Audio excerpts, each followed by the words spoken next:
We should be drawing close to Gralia. Yeah. I can't imagine what it'll be like. Swarming with demons, but you knew that. Huh. Don't remind me. Once we arrive, we'll make for the keep. The keep?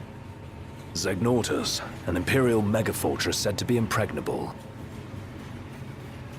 With Prompto and the crystal inside it. What goes in must come out. So, are we buying the story that the crystal can purge demons? The proof is in the purging, but it does stand to reason. We've observed that as the nights have grown longer, the demon hordes have grown stronger. If they are in fact averse to the crystal's light, it could save not only Lucii, but the world. We'll find out once we take it back.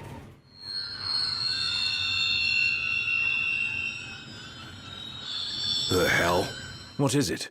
My guess, something to sidetrack us.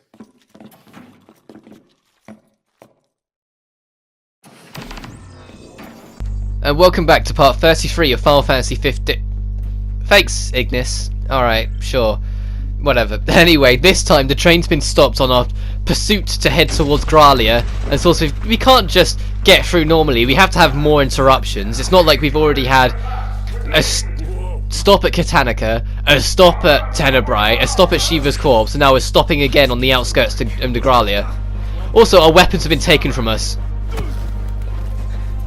So now we have to book it with the most Kingdom Hearts piece of music in this game playing in the background. Seriously, like, this track just sounds like something from Kingdom Hearts. And I get it, same composer, it was gonna happen eventually, but this just sounds way too much Kingdom Hearts. But this part of the game's actually pretty fun. Yeah. So now we got to book it to the back end of the train to hop on that regalia and get out of here. Which is a fair enough plan. If the train's not out of use the car. I mean, we did bring it along for a reason. And this is also the final use of the car in the main game. So, enjoy it. Because as soon as it skips out of here, we've got a pretty enjoyable section where you're racing through these tunnels to get to the end before the security measures lock you out. So it's a race against time, that sort of thing. And you got to get there and it tells you about, hey, you can accelerate the thing. And the music's really cool in this section. Like, I don't want to talk over it because it's so classic Final Fantasy is the way it feels, just with its own touch to it to make it still stand for 15. It's just such a fun, like, energetic section, which is what I feel a lot more Final Fantasy should be, fun and energetic. You can fuck it up though, you can run out of time, but there's also a lot of explosive barrels around. I nearly called the vehicle the regalia can only take so much damage, so be prepared for that. Also, at this point in the recording, I want to point out that I've been recording, like, since Katanica, because it doesn't really give you any points to stop and save from there up until the rest point coming up in Gralia. So that's why, like, every so often you might see me bring up the pause menu, because I was hunting for a save point because I really wanted to save and then start getting, because otherwise I had like 2 hours or so of raw recording that I had to pierce through. And I really wanted to start taking it apart and then do episode prompter and yada yada, so then I can start making each part a healthy length and make sure everything's covered the way it needs to be covered, etc, etc. The regalia can take a lot of punishment, but not too much, so be careful. There I spin out because I try to take a turn, but it's, as you can see, we've got more than enough time, so you really shouldn't fear anything. But this section's pretty much over now, so don't worry about it. We take a few more explosives, but then we actually get through the gate, and our vehicle is grinded to a complete halt as it's ruined, but we have a cutscene now.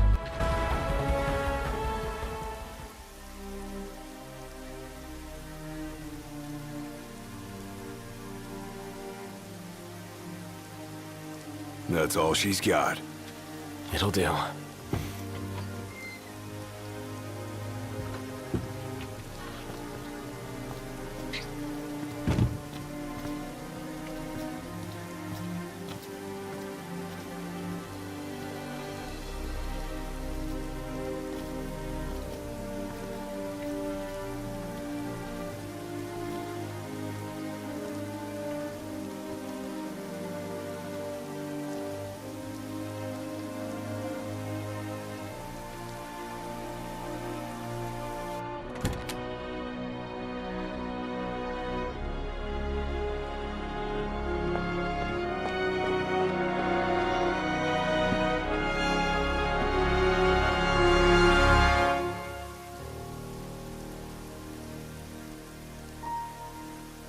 Dad.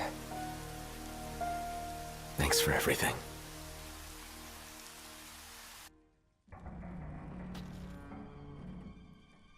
Are we seriously marching into the capital empty-handed? And with no assurances, the crystal can beat back the demon hordes. Guess we'll find out the hard way. No turning back now, right?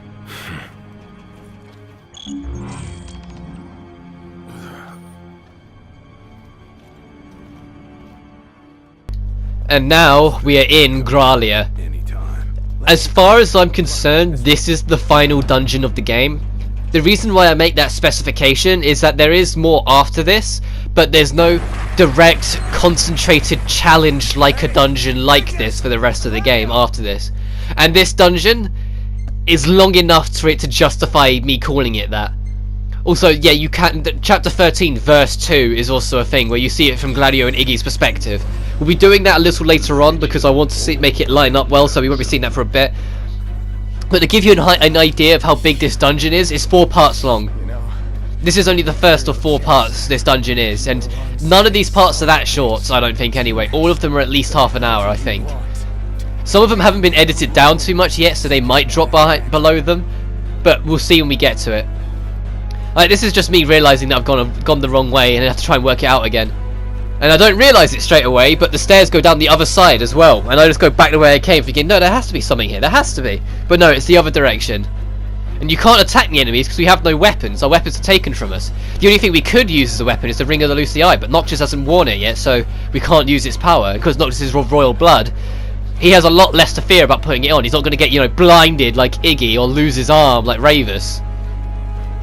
Speaking of which, Ravus should be in here somewhere. Is this, like, the Imperial Empire that we're entering now? Like the Empire's fort. So just ignore the enemies and run forward because you can't do anything with them. And when you get in, you get this nice little scene that there's barely any talking, so I will talk over. But it's Noctis kind of coming to terms with the fact that, well, the only way you're surviving through here is fighting back. But the only way you can fight back is using the only weapon you have. The Ring of the Lucii. Open your hand, Noctis, and put the ring on. Come on, you can do it. To be fair, like, they kind of imply it, and you can kind of sort of see it in this, but there's probably an immense physical and mental pressure the ring just emits off itself because of how much power is stored within it. Like, I can kind of get the hesitation, but you gotta be a true king sooner or later, Noctis, so put that fucker on.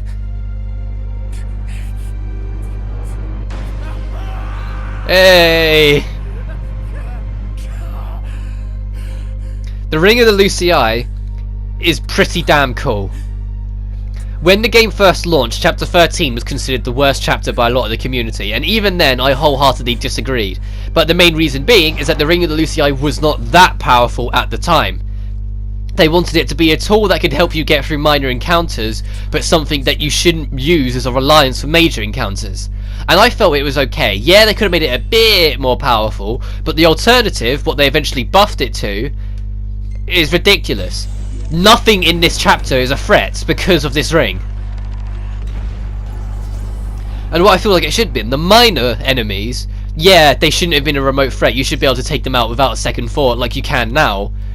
But the bigger enemies that we'll get to in a little later on, that the game encourages you to use stealth to get round, they should have been left, like, near impervious to the ring.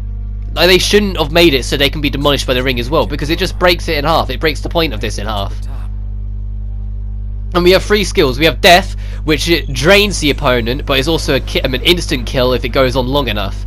Every enemy has a different level of resistance and weakness to Death. Some enemies will die almost instantly when using it, some enemies will not. Alternatively, you have this, which name slips my mind, but this is the attack that got the biggest buff of the 3. Because it's supposed to be an instant kill sort of death nuke that will absorb enemies into it. When the game first launched, the chances of it connecting were pretty damn low, because it's an instant kill, so it makes sense it wouldn't just be a free give and take.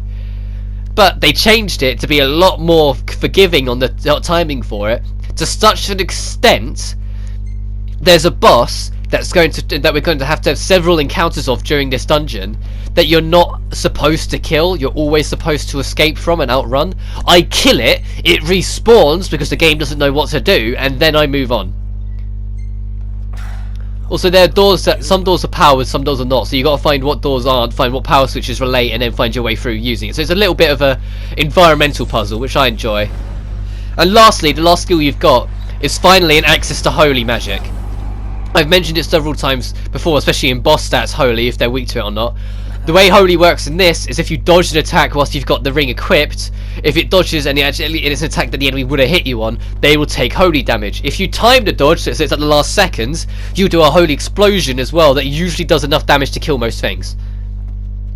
Now this I felt quite bad about, but I had to re-record a chunk of this chapter, and it really bugged me that I ended up having to do it, because on the original recording there was a point where I tapped square because I could hear an enemy nearby but I couldn't see them, and it was actually perfectly timed on the dodge of an enemy off screen, and it not only killed that goblin but it killed 3 others. It killed 4 of them in a single explosion of a dodge I did without seeing the enemy. I was so happy that I had that on footage, just for me to later realise I couldn't have it. And the reason why I couldn't use the footage is because there was a game breaking glitch that stopped it from being used, that I will mention when we get to it, because I don't want to spoil it, because talking about it does spoil the event it's about. But I will highlight it when we get to it. But it was a game breaking glitch, and so I couldn't use the footage, which just surprised me, because I did actually get, like I said, it's a game breaking glitch in the game. It really surprised me I got it, because I've never seen it before and it happened.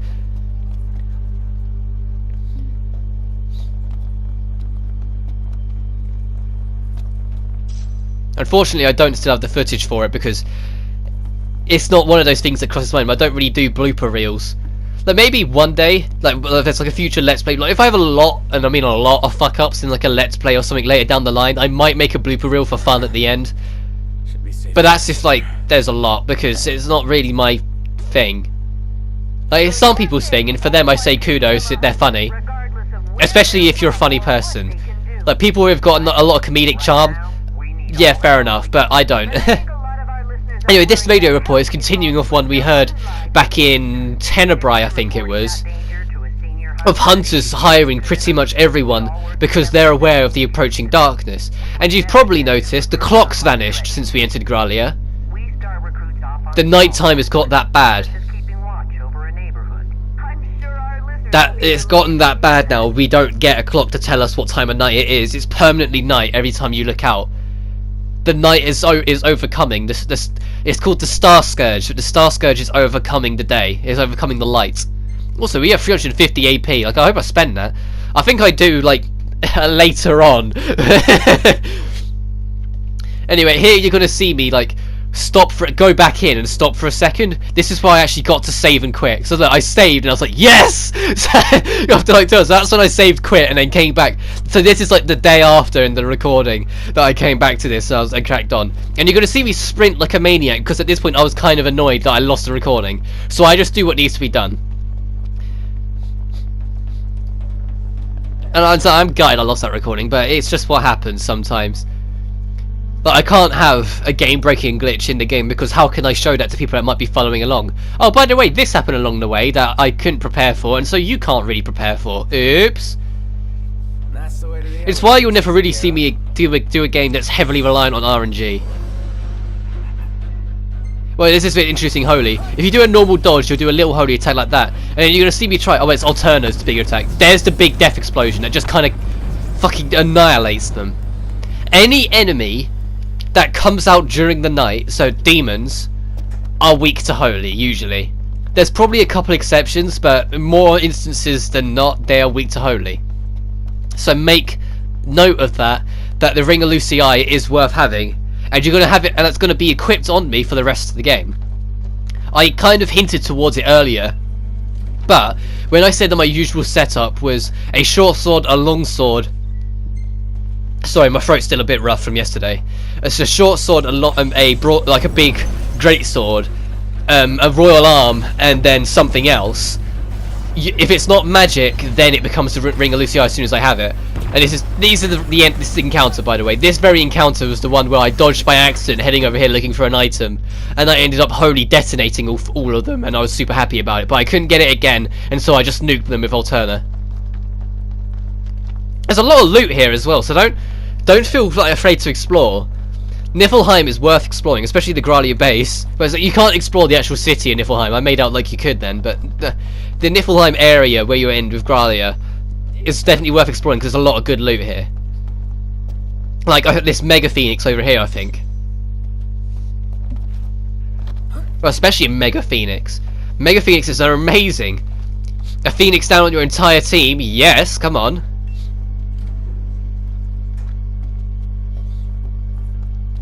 There's a lot of loot in this dungeon, to be fair.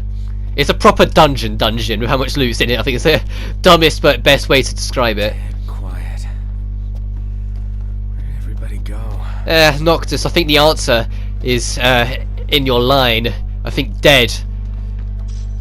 Especially because the music, if you listen to it, it's a slow, quiet remix of a mixture between the theme of the Niflhiem Empire and Arden's theme.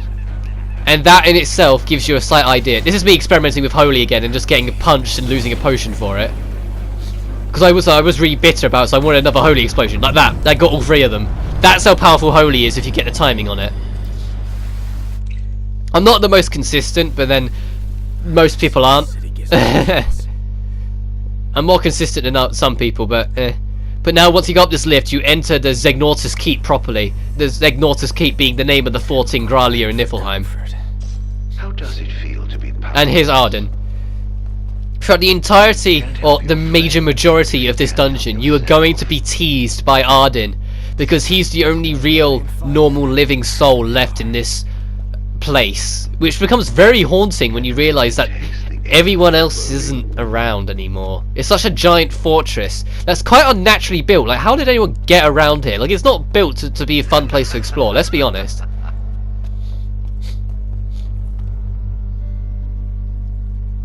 These guys here, the Rogue Axman, these are the guys that when the game that you're not supposed to be spotted by, you're supposed to remain hidden from, because you're not supposed to be able to fight them.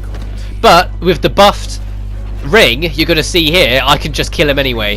Alterna just wrecks him. End of. There we go, let's move on. Which I think shouldn't be the case. I think if you're spotted by those guys, the whole point of this section is to be stealthy. If you're spotted by them, you should only hide from them. But instead, when they buffed the ring, they made it so you could kill those guys pretty easily as well. There's also a super boss in the game that I wasted 2 hours of my life on, that I'll show off in the post game, that they now made a complete trivial joke because you can kill it with the ring now. You can instant kill it, which just kind of hurt my soul, if I'm honest. Like, knowing that I wasted that amount of time in my life just for them to make the fight a joke afterwards, after I'd done it, was a bit like, alright. Also, yeah, this is probably like the closest thing to horror you're gonna get in the first chunk of this dungeon, and the first chunk of this chapter as a whole. So we're now on chapter 13 properly. There's a lot of horror elements. You're gonna get jump scared. You're gonna have moments. Also, that's the rest point. I'll walk into it so it gets marked on the map, but then move on. Over here, there's just some loose clothes here. So yeah, there might be a streaker running around. Wee. I do try and obey the rules and play along anyway and try and be a bit stealthy, but if I get caught, I just use the ring.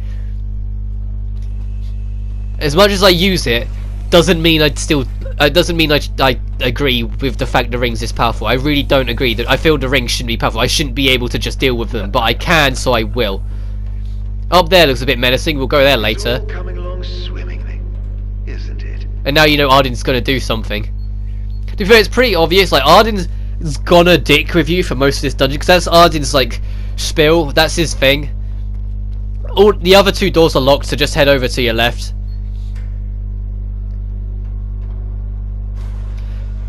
Oh no, I can't remember if it's this way around or the other way around, but one of these soldiers gets up and jumps you. So jump scare warning if you're not that good with horror. It's on the way back. Okay, it's on the way back. Remember that on the way back, because I'm gonna be honest, I forgot about the jump scares when I was recording this. Like the first one of the item, I jumped to on the recording you didn't see, but I didn't jump to it on this one because obviously I literally just did it, so I knew it was coming. But every other jump scare. Alright, this is where I got the game breaking glitch.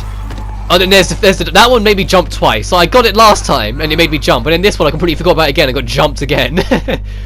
This is where I got the game breaking glitch. There's a lot of points where you're gonna see Prompto run ahead. and you're chasing after him.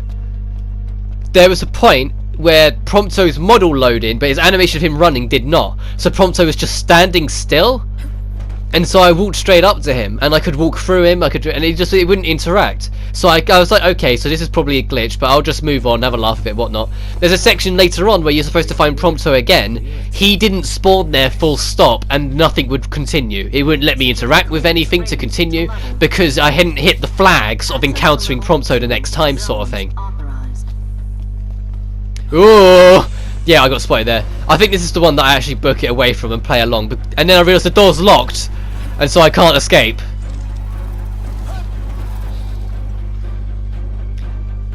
So yeah, that was my game-breaking glitch. That killed this recording. I couldn't progress whatsoever because of what happened. Also, if it gives you the option to hide, take it, because the game will almost always mean you've gotten away. Because he's going to look straight at us, as you saw there, and then bugger off. So we leave and then move on. Anytime you see like a dead rogueman on the ground, expect it to jump you. Most often than not they won't, but they can, so expect it. It was these. At the top of these stairs, Prompto, you'll see him run around the corner. I wasn't looking at him when I first opened the door, so I missed it. There he is again. But his model was just standing there, so I ran up the stairs and got stuck. Also, there's your first big hint that something's not right. I like the fact that they use what you see without telling you to hint that something's not right with Prompto running away. Because Prompto literally was around that corner 2 seconds before we got there. We got there and all that was there was a Rogue Axman. If Prompto was actually there, we would have seen him run round. Damn it, it won't budge. And Prompto was not there, so I couldn't interact with the door because of the glitch. And so when I go round to try and squeeze through the wall, it didn't give me the prompt in here. Also, as you can see, as I walked away, that one made me jump as well. It wouldn't give me the prompt to go through here, so it was just dead. It was over. The dream was dead, man. Which I said was really gutting because I liked that part of the recording, and I was half tempted to save the recording and then just cut back to doing it, and I was like, no, I might as well just do it again. It's not worth keeping just for one cool little bit of footage. It really isn't. As you proceed through here, this encounter is the only encounter that was pretty damn annoying on the first run, because this thing was incredibly resistant to Alterna and incredibly resistant to death. So your only real way of dealing with the spider monster thing was with Holy. But of course, they buffed the ring, so it's completely trivial again. To be honest, I actually enjoy this chapter less because they've made the ring so powerful. It makes the whole chapter really trivial in difficulty for a game that's already not that hard. So my throat's still a bit rough. If you hear odd pauses from me or things like that, that's usually me clearing my throat away from the mic to try and not make it so bad for you guys. My throat is still on the recovery end. But at least my nose isn't runny today. It's just like all dried and clogged, which is equally a little annoying, but Another trick. But there's the actual giveaway. The Promptos we were chasing, all three of them were just Rogue Axmen that Arden uses illusory tricks on to mess with us. Because we've now seen twice of him pretending to be Gladio when attacking Ravus, and now pretending to be Prompto to make us attack Prompto. He does have a lot of illusory tricks he can do. And yeah, I got spotted again. I just book here hoping I'll lose it before I get to the other end. I can't remember if I lose it or not, or whether I just oh, there's another one. Okay, great. I think we moved out of the encounter border as well. Yeah. We moved out of the encounter border, so even though the enemy could clearly see us still, we got away. Do we rest here? No, we don't. Okay. But now we've got that, we did get a key card. The reason why I'm stopping here, because I think this is another point where it crosses my mind. It's like, did I miss something? Like, the only reason I eventually persevered and just hoped I didn't miss anything is that Arden keeps on teasing you, and he only teases you when you pass certain flags. So I just assumed that I was like, okay, I must be doing something right then, because it says update the keycard to access the upper levels, but the objective marker makes it look like it's back where we came, which is why I started doubting myself, and I think I eventually actually checked the map just to be sure. Sure. God, it's affecting my English dialect. Oh, it's just so unfair. What is Arden? Yeah, he's just teasing us. I wonder how much fun Darren DePaul actually had voicing Arnon, because he makes out he absolutely fucking loved it, especially like every panel and Comic-Con that Final Fantasy's shown up to, he's there now. Also, yeah, there's the one that gets jumped to on the way back, so oops. That one made me jump as well, because I knew it was coming. I just didn't know which one of these guys it was. That's the worst part though, when you know it's coming, but there's just enough uncertainty that it still kind of catches you. But now also here we have to go this way here, so you're kind of circling around the 4 doors. And you've also probably noticed, any enemy we've killed we haven't been given experience from. Well, we have, they just don't consider them proper encounters, so it doesn't come up with the stat screen at the end and tally up the experience. But we do get the experience, and you're going to see it tally up when we rest, that we are getting experience from this. Also, you've seen me do it a few times, but I think it was either Royal Edition or the update just before that. They added the ability that if you push in both stakes, you go into first person, because apparently that's popular now. So many games are doing that whole, you can now go first person. Like, I say that, but it's like GTA 5 did it, then 15 did it, Evil Within 2, fucking great game, did it. Which if I never do Evil Within 2, which I want to because I love that game, but before I do it I need to do Evil Within 1's DLC. So that's the ultimate hurdle of why I haven't done Evil Within 2 yet. Don't look down, don't look down. Also we need that's our next objective, activating that. And it's like, and then like this did it as well. It's just like, ugh. What's the need for it to be both third and first person? Just, I enjoy it for what it is. If you're doing first person, commit. If you're doing third person, commit. If you're gonna have a mix-up in it just for the sake of a mix-up, like, let's be honest, the first person mode in GTA 5, you're only really using it to get a screenshot of footage if you're doing stuff with your mates. You're not doing it to play it in first person because it's so not built for first person. It's a similar deal for Red Dead 2. As much as I enjoy Red Dead 2, the first person mode feels the same. It feels like it's in the same shoes, but it's not that worthwhile. But enough about that. This section was another section that was pretty annoying, but now it's been made completely trivial. Yeah, you're gonna hear me say that a lot through this whole dungeon. The ring of making things trivial. Because the idea of this section was that you had to stealth past that big bastard. You had to find a way to get past him because you weren't winning against him. So you had to really work your way around it. And the path I take now is the path I took that worked on my blind playthrough. Doesn't work at all on this one. Which is go straight around him and cut around the edge. So I just alternate him. And this is the first example of the game didn't expect you to kill this guy. Because I'm going to run away now and hide away. And you're going to see him respawn. Because you weren't supposed to kill him. You're supposed to stealth and run around. This one is these little gaps away that you can hide away from it and be safe. Alternatively, there is the opposite way around. You can go on the left edge around instead, which is probably a bit easier, but I was just doing what I was familiar with, so I just did it that way. And that sound you can hear there is him respawning, so I look over in that direction, so I was like, yeah, I heard you. Also, this section, on my blind playthrough, I spent more time than I needed to here, but it is worth looking around. Like, I go to the objective first, but I do explore around afterwards.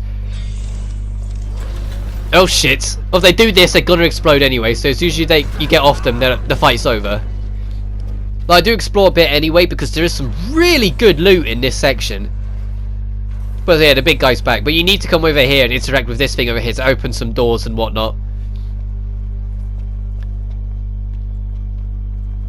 There's only a small deterrence from our main objective. But there's the key card, so we can get access to the generator to take the lift up. And I say that's the last main thing we're doing in today's chunk of Gralia, or the Zegnortus Keep.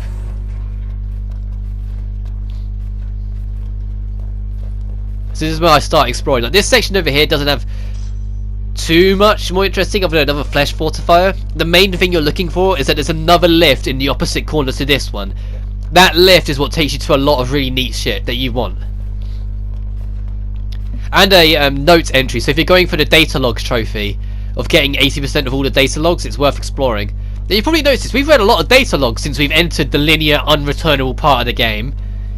And I'm still not really sure how I feel about that, because they made the trophy only get 80% because they knew that they put some in this, so you don't have to get every single one of them. There aren't permanently missable ones, which I'm really grateful for.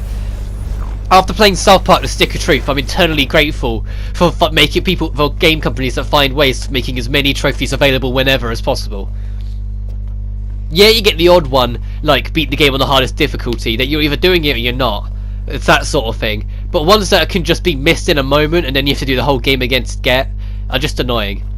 Now this switch we can't interact with because we interacted with a different one. But this section up here, there's your note,